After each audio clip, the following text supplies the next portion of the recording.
Que empiece la magia con Lena, que va a lucir Pleasure and Pain. Este modelo responde al fetichismo ortopédico y las restricciones eróticas. Elegancia, alta costura y todo esto en este maravilloso atuendo. Inspirado en las piezas restrictivas y elegantes del BDSM, una versión extrema de los vestidos que las actrices de Hollywood llevarían a la alfombra roja. Conjunto de vestido corset de polipiel texturizado a mano, corset de cuello, cadenas y lazo trasero a modo de cola. El outfit se complementa con un gran lazo de crepé que viste la parte trasera. Este detalle hace que el conjunto tome un precioso tinte de alfombra roja y sea elegante y original. Para rematar, el corset va unido por el escote con cadenas finas y además a un corset de cuello que consigue un look espectacularmente intenso. Y para espectacular, el relato que lo acompaña, escrito por Carlos Molinero, que se titula El beso de Eloísa. Érase una vez una hija del crepúsculo de pelo trigo putrefacto, ojos más brillantes que la piel de una ahogada y labios tiernos como una hostia empapada en sangre fría. Mientras los rayos del que abrasa calcinaban la tierra, dormía en un féretro negro, con bordes de plata que dejaba ver su rostro muerto. Su lecho estaba oculto en una enorme tumba, un mausoleo que al principio fue fosa y que fue creciendo poco a poco, alimentado por presentes ornamentales y orgánicos de todos aquellos que la habían amado. Una catedral de color negro que coronaba el cementerio y dejaba la capilla cristiana como un urinario público y vacío. Sus gárgolas, sus ángeles negros, los rostros compungidos, las agujas deseando empalar, llenaban el camposanto de hermosura y sobre todo su nombre, labrado en la piedra con el ligero goteo de la sangre de sus víctimas. Eloísa. Un nombre que tenía debajo un anuncio escrito sobre madera podrida. Criaturas sin luz, hijos del atardecer. La señora vuelve a conceder su don. Aquel que le haga la demostración de amor más negro dejará que beba una gota de sangre de sus inalcanzables labios. Si la prueba no es aceptada, el candidato será encadenado y arrojado al río para que el sol lo vaya consumiendo lentamente. Los habitantes nocturnos anhelaban ese beso tanto como el amanecer, pero el castigo para los perdedores ese año, tal vez porque la señora había soñado demasiado en la noche invernal, era el tormento más terrible. Como cada equinoccio, Eloísa se puso el traje real. Unos decían que tejido con las alas de un ángel que las perdió por amarla. Otros que fue de su boda con uno de los hermanos negros, a los que tuvo que matar. Y otro que el insomnio lo robó para ella del ropero de Lilith. Todos coincidían en que era como una mantis orquídea, suave, hipnótico y letal. Por fin, los rayos solares huyeron de las agujas de la tumba, y la noche regresó, deseosa de contemplar un beso tenebroso. Al lado de la tumba se agolpaban criaturas del inframundo, la frontera y hasta algún vivo curioso que, por supuesto, fue devorado antes del amanecer. La señora salió con su vestido de gala e hizo que la luna, mutilada por su belleza, balbuceara una excusa para esconderse entre las nubes. Todo fue entonces como ella, noche y oscuridad, hasta que el ghoul encendió la primera de las velas iluminando su rostro deforme. A todas las muestras de los candidatos, la señora contestó con una cariñosa y terrible negativa. Ellos intentaron hablar mientras los sumergían cargados de cadenas. Ella lloró con amargura, conmovida por sus silbidos y estertores. Permitió que secara el llanto con la tela de su vestido antes de la ejecución. Y así, el rumor de las lágrimas contra el agua del río fue el último compás de esa canción de amor. Parecía que ya no había más candidatos. Y si lo sabía, nadie se atrevió a confesar su amor. ¿Nadie? No. Un chirrido se escuchó en medio de la multitud. Era el ruido de una vieja y ajada mecedora. En ella estaba sentado CC, un adolescente parapléjico, convertido en bebedor de sangre por un bromista de ultratumba. Lo llamaban así porque ceceaba al hablar y alguna vez que había intentado atacar a una suculenta joven, su ceceo había sido causa de risa y de hambre.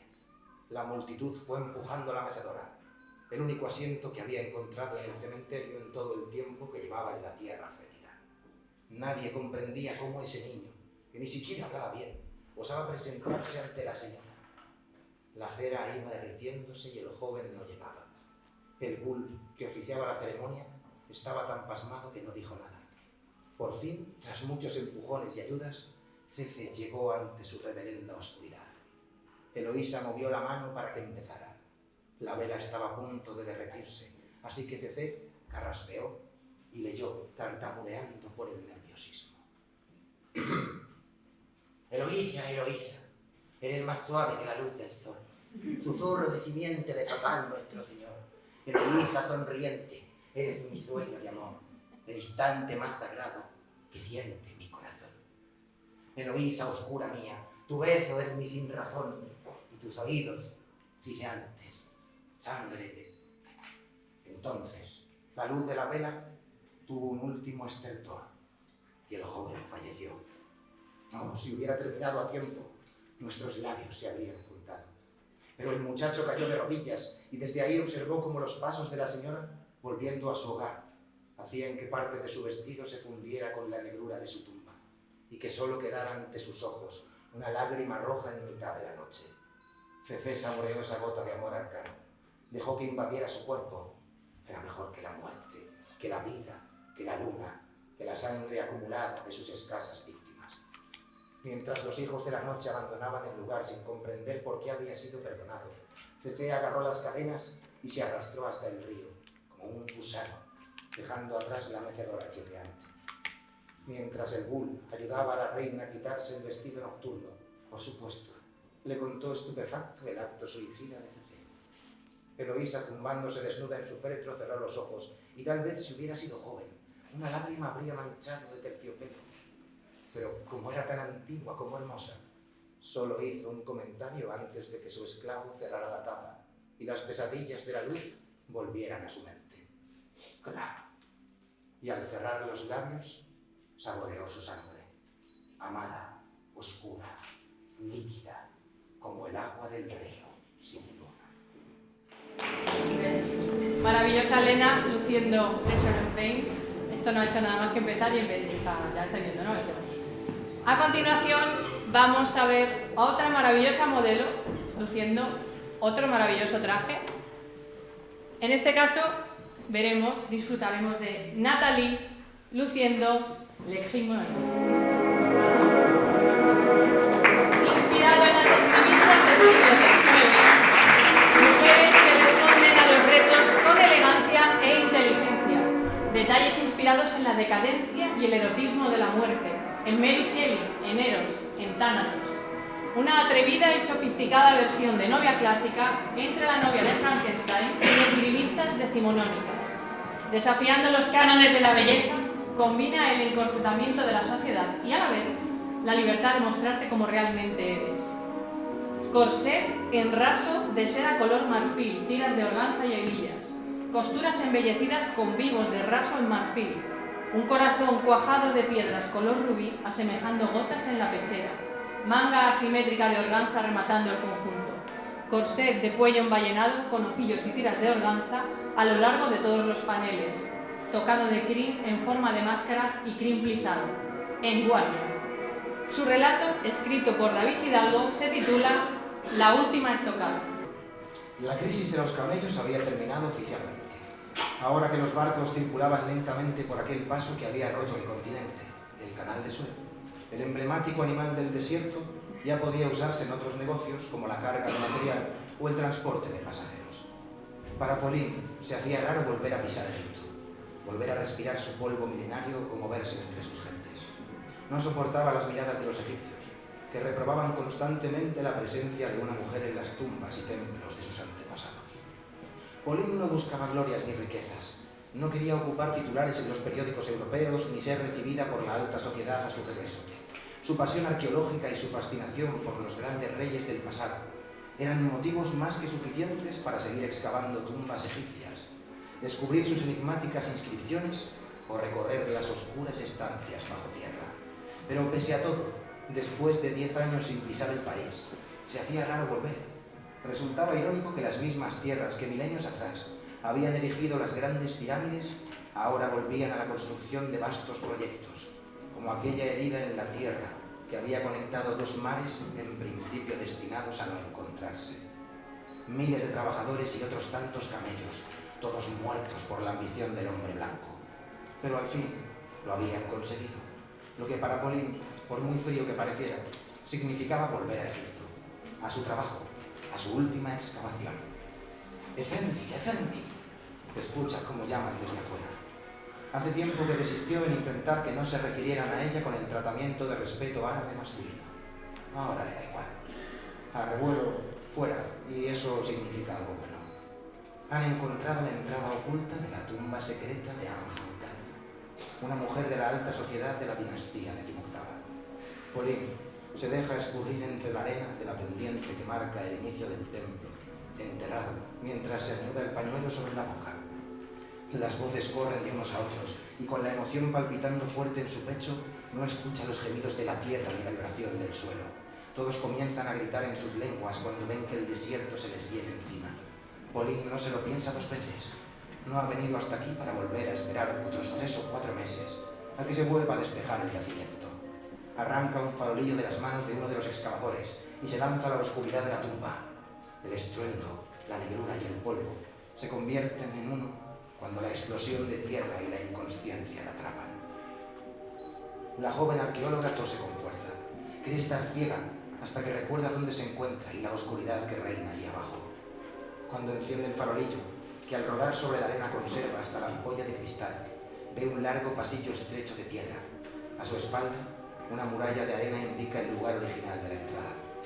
Tarde o temprano la sacarán de allí. No sirve de nada lamentarse. Durante décadas los ingleses y los franceses se han disputado el descubrimiento de la tumba de Amjad. Muchos han desaparecido en el desierto buscándola. El tiempo pasa distinto en las tumbas. Incluso los muertos lo saben. Pauline no es consciente de los giros, escalones y rampas que ha dejado atrás. Sorprendentemente, Amjad conoció la escritura e incluso la medicina. Para Pauline es imposible saber si fue una sacerdotisa o una escriba. Lo que sí reconoce en los dibujos es el gran poder que ostentó. La historia que cuentan las paredes la tiene tan ensimismada que no se da cuenta de lo que hay a sus pies hasta que tropieza con ello. Se apoya como puede en la piedra lisa, mientras trastabilla en la oscuridad al tiempo que ilumina un cadáver encogido. Tras ahogar un grito y racionalizar la situación, reconoce las ropas. Son modernas. Las iniciales de la camisa, el sombrero, las muescas del cinturón. Señales suficientes para saber que se trata del mayor Howard, egiptólogo de la época de su padre que desapareció sin dejar rastro. Junto a él yacía su sable Breastbreaker, cuya arrugada mano, de una piel marrón pegada a los huesos, empuñaba como si aún tuviera un atisbo de vida. En la parte más baja de la pared, junto a los restos del inglés, había un garabato hecho con el hollín de una mecha. Las últimas palabras del egiptólogo. No te palom, ya no estás solo, traduce Pauline mentalmente. Entonces lo oye, no muy lejos de donde se encuentra. Primero un ligero rozamiento, como quien acaricia la piedra con unos guantes. Ahora un ronco aliento, casi como un gruñido. Pauline recuerda sus años en la Academia de Señoritas de París y su habilidad en la esgrima. No se lo piensa y coge el sable británico arrancándolo de la huesuda mano de su dueño. Una hoja ligeramente curva de casi 1 metro, con un guardamanos en la empuñadura que le recuerda a un florete, mucho más pesado, pero cómodo en su puño de cuero. Sostiene el farol cerca de sus ojos, mientras concentra sus fuerzas en blandir el arma. Le tiemblan las piernas sin saber por qué. La respiración se le ha acelerado hasta casi el jadeo y no logra pensar con claridad. Una figura antropomórfica se impone ante ella. Sus dedos agarrotados y negros, telas harapientas cubren partes de su cuerpo, dejando entrever una piel curtida y oscura en otras. Su rostro, desprovisto de andrajos, es una visión de muerte, con la nariz arrancada, los labios retraídos, mostrando en una mueca algunos dientes y unas cuencas vacías de ojos ciegos que parece que la miren directamente a ella. El ser momificado no anda, se arrastra como puede, sostenido por unas piernas resecas y sin músculos, aullando amenazadoramente mientras se acerca.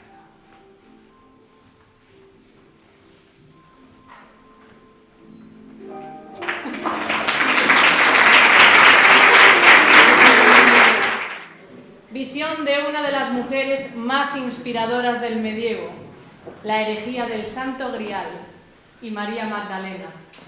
la importancia de la mujer para crear magia, perpetuar la estirpe e inspirar bondad. Formación continua y recogimiento en contra de la senda establecida y del dogma imperante. Herejía, magia, misticismo, realeza y divinidad sagrada femenina inspiran este outfit gestado en un viaje por la senda de los hombres buenos. Conjunto de corset underbust, brocado negro con estructura frontal tridimensional en valle de nada y forrada con raso. El outfit se complementa con unas preciosas mangas globo drapeadas para vestir y completar los hombros, a juego con el corset. En las caderas, unos apliques de 3 metros de tela satinada a 2 colores en cada lado, drapeados y recogidos semejante a 2 alas, luciendo un movimiento sublime. Su relato, escrito por la deslumbrante Marjorie L. Hatch, se titula Proceso de inducción. Y dice así: no importa cuántas películas hayas visto o los libros que hayas leído sobre el tema, nada te prepara para el estallido de los sentidos. Las imágenes son tan nítidas que resultan agresivas y eres capaz de distinguir las distintas tonalidades de un color por sutiles que sean. Los sonidos vienen de todos lados, como un repentino ataque de langostas, y cuesta identificar algunos que no resultan familiares, como el de las raíces de las plantas o la savia de los árboles. Pero el que peor llevo es el olfato, porque antes de que esto ocurriera, yo ya tenía una gran sensibilidad para olores que nadie percibía, como ese que queda unos instantes en el suelo después de pasarle una fregona que no ha sido debidamente desinfectada, o el del sudor de la almohada, y el pelo, con su población de ácaros que ahora soy capaz de ver y escuchar. Huelo y siento el aroma mareante de los cabellos mal lavados o peinados, con geles que intentan tapar la suciedad. De momento estoy aislado en esta casa para neófitos, a la que me han traído para hacer el proceso de inducción. Que visto lo visto, no es más que un entrenamiento para evitar enloquecer durante los primeros meses. Al parecer es de lo más común, porque siempre se tiene hambre y se está pensando en comer, cosa que ya hacía yo antes, siempre dispuesto a una cena opípara seguida de los postres. Comer es una obsesión, y las tentaciones están presentes en todo momento. Las escuchas venir andando hacia ti. Aquí le llamamos la comida con patas, y el sonido de los latidos del corazón te hace saber cuán cerca está. Descansamos en el día, y a partir de las 7 se inicia la meditación que está orientada a conseguir el silencio interior, como si eso fuera posible. Después pasamos al comedor, y allí todo es muy frugal, porque debemos acostumbrar nuestros nuevos cuerpos a una dieta animal, exclusivamente animal. Al respecto, he de decir que es lo único que he probado, y pretendo seguir así, porque según comentan, lo otro es como una droga que genera gran adicción y te lleva a perder el control, cosa que no me interesa en lo más mínimo. Siempre he sido una persona estricta y disciplinada. En esta parte del entrenamiento nos hacen énfasis en modificar nuestra relajación con la comida, que no es más que un mero combustible, para dejar los hábitos de nuestra antigua vida en la que la comida era un hecho social con el que expresábamos afecto hacia los demás. Celebrábamos ocasiones especiales, nos consolaba en momentos de tristeza. Tenemos a un maestro budista que insiste en el desapego y no deja de repetir aquello de que el deseo causa sufrimiento y por ello hay que suprimirlo. Cada vez que lo dice a mí me entra la risa tonta porque recuerdo a mi amiga Maura diciendo: para una cosa barata que hay que suprimirla.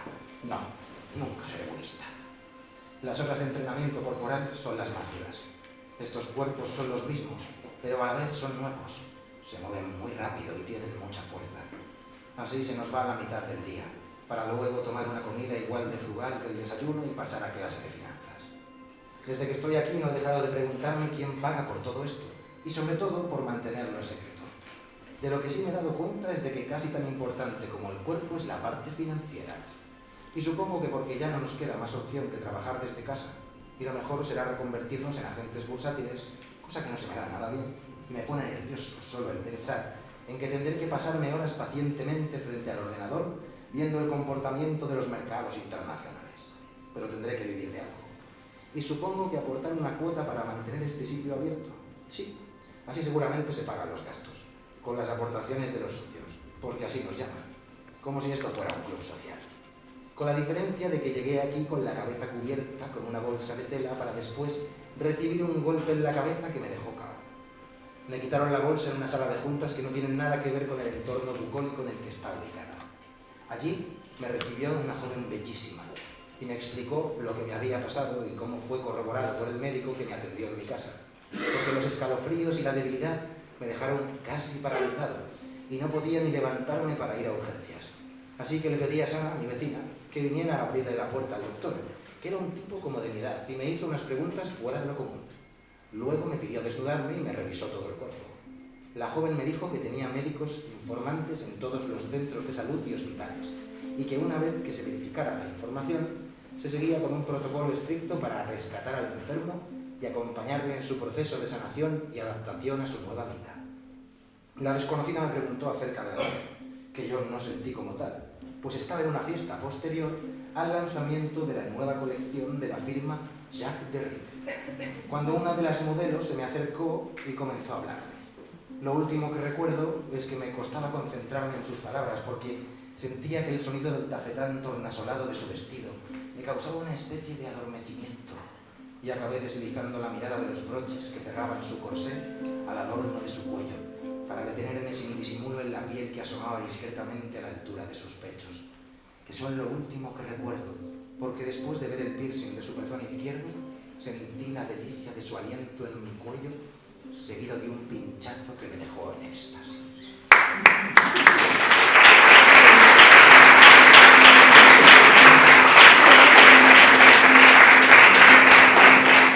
Paraos, Pure Stillness, donde la música industrial se encuentra con la aristocracia del siglo XVII.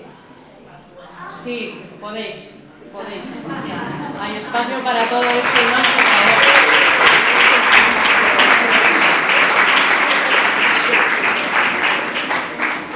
Este es el punto donde se encuentra este outfit. Las estructuras incómodas de las modas pasadas, como gorgueras, corsets, miriñaques y polisones, pasan por el tamiz del siglo XXI y se convierten en armas poderosas. Corset asimétrico con motivos de cremalleras y cadenas, adornado con marcelas para recoger las medias. Gorguera abierta por delante con cremalleras y toques metálicos, así como una crinollina envallenada y vestida de enraso, adornada por cadenas. Un polisón exquisito realizado por un basel en raso de seda y cuajado de cremalleras que se repliegan, abren y recogen, creando formas geométricas y volúmenes hipnóticos.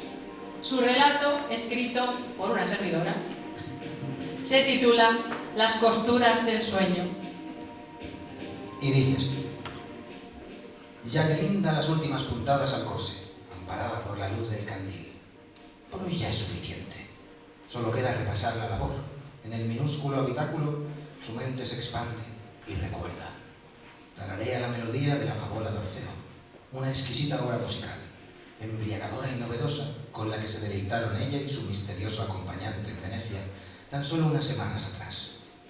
Un mechón de cabello cobrizo se desliza sobre el rostro mientras revisa los pliegues de la suntuosa gorguera, oscura como una noche sin sueños.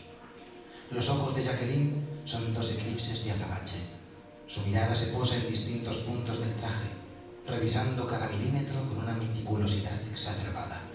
Su mente necesita estar ocupada para no recordar de más ni proyectar amenazas potenciales. Los versos de las ninfas y los pastores del Orfeo resuenan en su cabeza.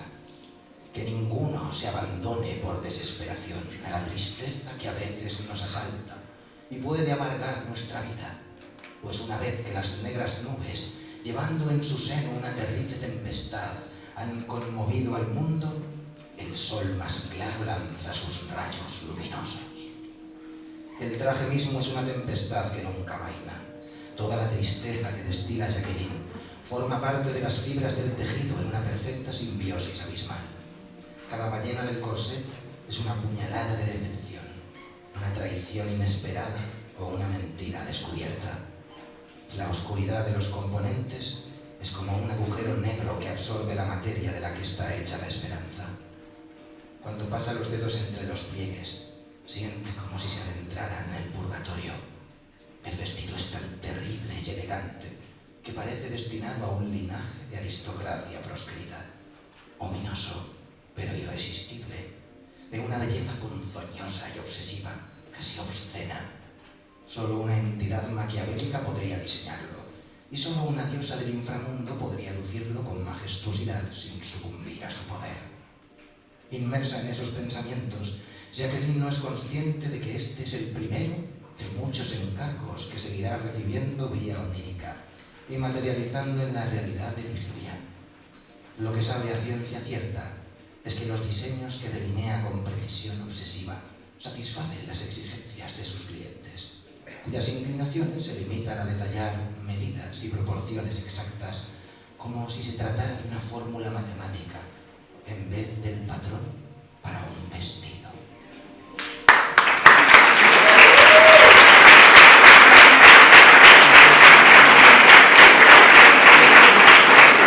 Espectacular, José, luciendo Pure Stillness. Y a continuación, nunca veréis una primavera más bella. Vamos a ver a Diana luciendo Fleur du Mal. Una referencia obvia a Baudelaire, su decadentismo y simbolismo poético del XIX. Absenta, bohemia, poetas malditos, erotismo, spleen, exceso y lujuria. La libertad individual que escapa en forma de rosas de la jaula normativa. Corset de escote asimétrico, realizado en piel de ángel color rosa empolvado y morado berenjena, con vivos en verde manzana y decorado con flores de tela que recorren la pieza. Estructura tridimensional en el hombro, otra en la cadera y lazada insolente detrás. El polisón está realizado con 2 capas a contraste de piel de ángel abullonada y drapeada con tul en su interior. Se han cosido a mano más de 400 rosas de tela, el equivalente a unas 40 horas de trabajo paciente y artesanal. Su relato, escrito por Francisco Javier Olmedo, se titula El poema jamás escrito. Y dice así: el señor Cavendish solo quería impresionar a su prometida, nada más. No pretendía insultar a Dios, ni tampoco aceptar la consecuencia de tamaña arrogancia. Solo deseaba halagarla mediante un presente a su altura, nada más. Y un obsequio muy especial tenía que ser este, el más especial de todos, porque cuando la inagotable fortuna extingue los apetitos mundanos, son los deseos del alma los que debemos saciar. Pero eso mismo acudió el señor Cavendish a aquel recóndito salón enterrado bajo las ruinas del orfanato.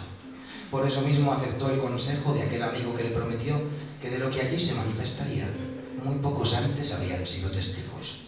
Por eso mismo abonó tan generosa cuantía para gozar del privilegio de asistir a tan secreta exhibición, para obsequiar a su prometida con un vestido digno de su apolínea excelencia. Nada más. Y no fue fácil alcanzar el albergue.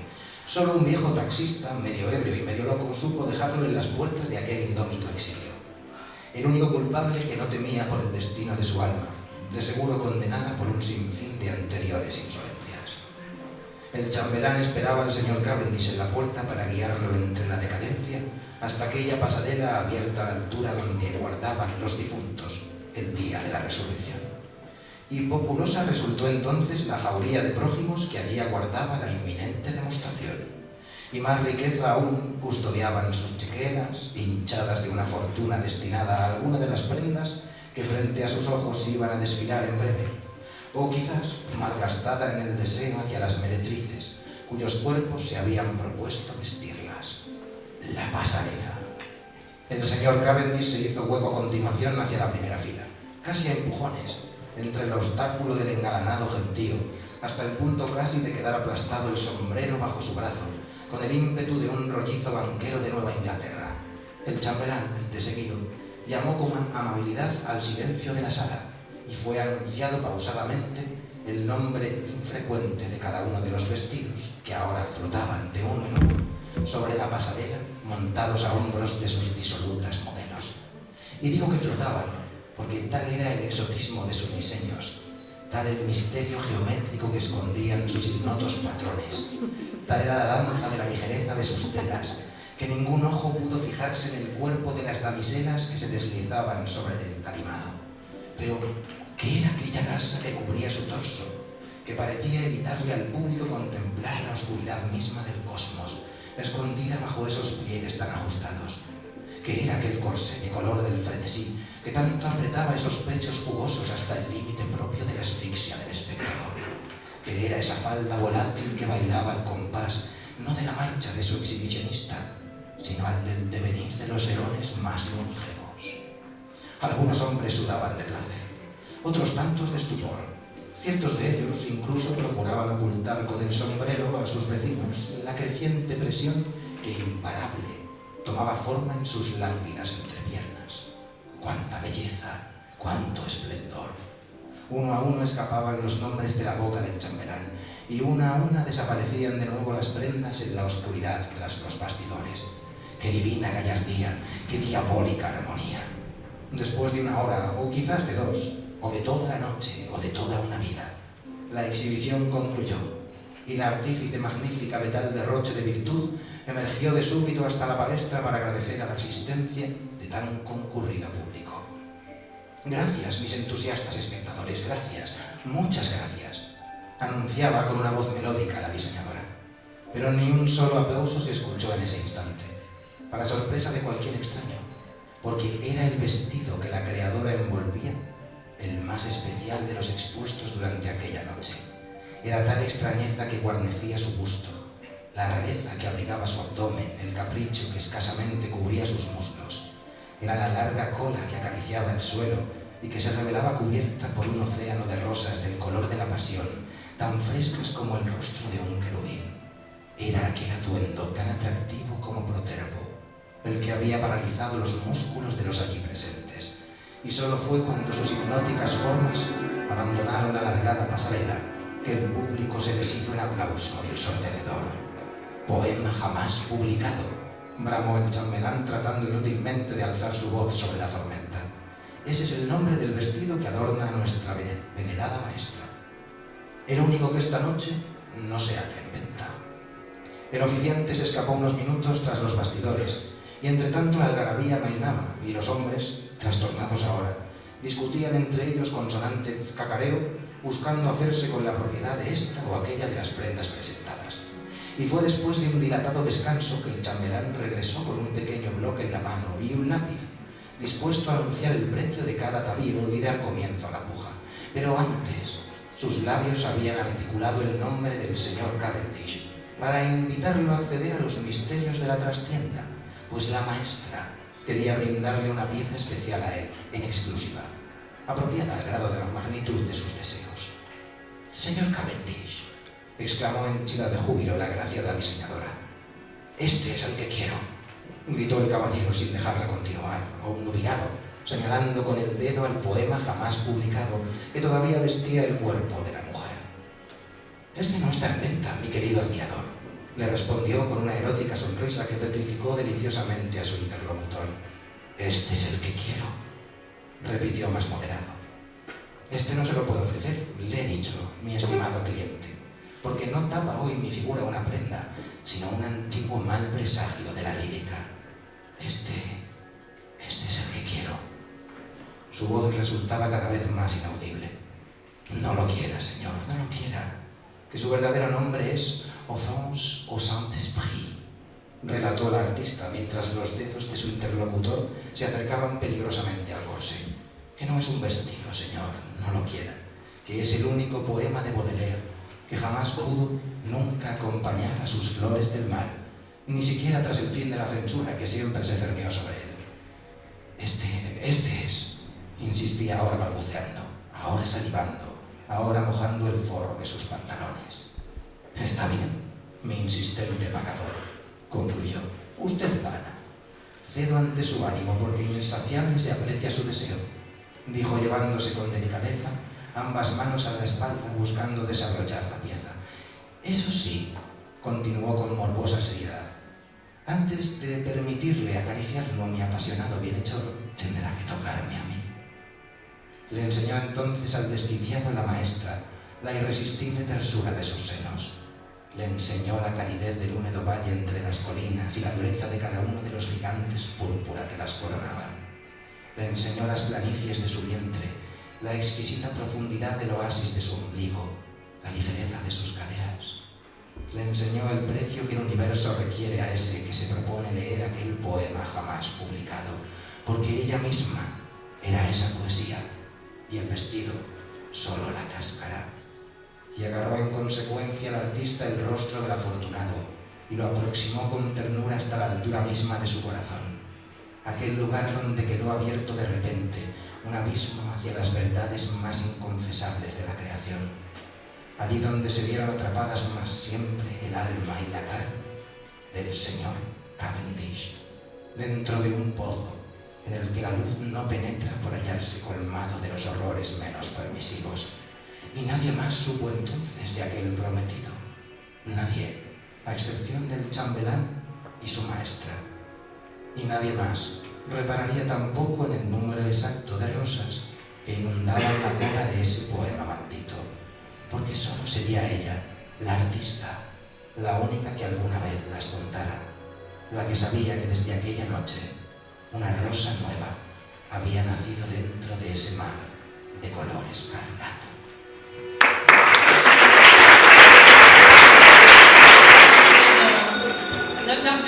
Vamos a culminar el desfile con una eclosión de preciosismo. Vamos a ver a Aroa luciendo Aquerontia atropos, un traje cuyo proceso creativo ha abarcado un año entero. Encontrar la belleza al otro lado del surco, conjurar la muerte para no temerla e integrarla en nuestro ciclo vital. Lo efímero y cíclico del proceso de la mariposa para aceptar el cambio inevitable y nuestro propio camino. Belleza, delicadeza y fortaleza que emanan de un símbolo. Conjunto de corset overbust realizado en crepé y organdí plegado. El motivo del crepé está diseñado e impreso en exclusiva para la firma, en tonos turquesas con contrastes lavanda. El frontal es un diseño de una Aquerontia atropos, cosido y recortado a mano. La falda se compone de capas superpuestas de tul rígido y tul mórbido, cortadas una a una en forma de pétalo, montadas y recogidas de forma exquisita. Me trago, Mari.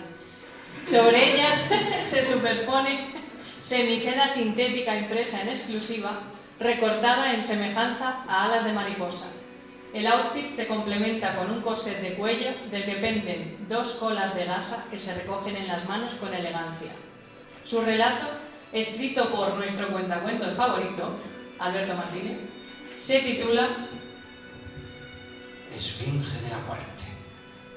Y dice así: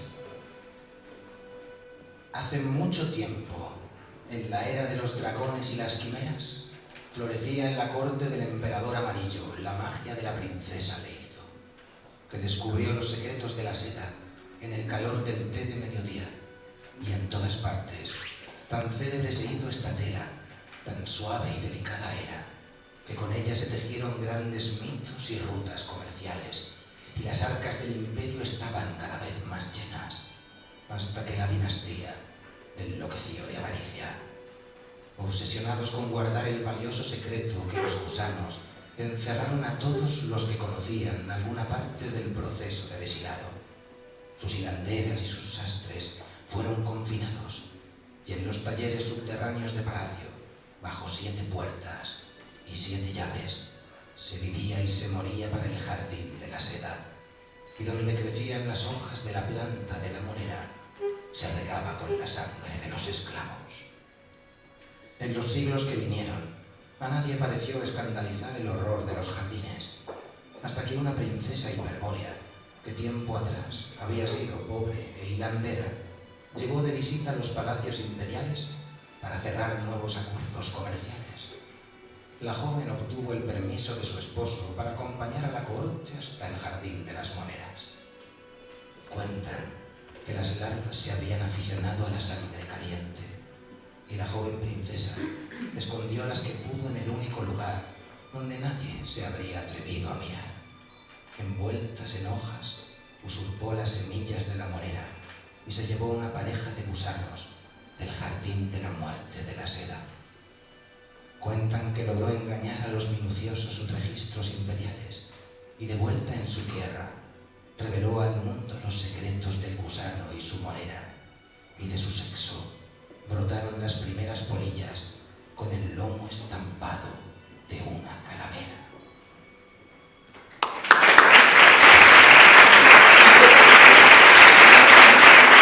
Todo el equipo de Jacqueline Pingarrón, Jacques de Rimer, por favor, porque ya habéis visto qué maravilla.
Decirlo.